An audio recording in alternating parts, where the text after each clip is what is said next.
শুভ বৃহস্পতিবার, শুভ সকাল।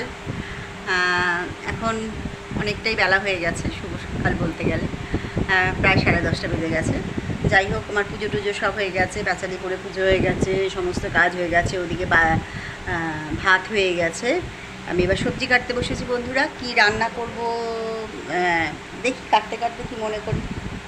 আর হ্যাঁ, এখন চা নিয়েও বসে বসেছি 10:30টার সময়। সব বৃহস্পতিবারে পুজো তো একটু করতে দেরি হয়ে যায়, আর বৃহস্পতিবারে কাজটাও বেশি থাকে। যাই হোক, এবার কি রান্না করি দেখি। সবজি কাটতে বসেছি।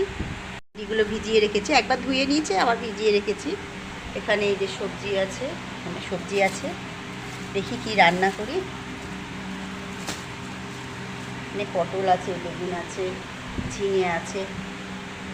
কালকে সন্ধেবেলা যে ফুলুরিগুলো এসেছিলো, দেখিয়েছি ভিডিওতে, সেগুলো তো সবগুলো খাওয়া হয়নি। তা ভাবছি আজকে একটু ডিম করব, ডিম দিয়ে ফুলুরি দিয়ে একটু করে নিই। ফুলুরি ডিম দিয়ে একটু তরকারি করি। আর ফুলুরিটা আমাদের সবাই খুব ভালোবাসি আমরা খেতে আর কি। আর এটা নিরামিষ না, যে নিরামিষ মানে এটা পেঁয়াজির সাথেই ভাজা ছিল ফুলুরিটা, সেই কারণে আজকেই করে নিতে হবে আমাকে।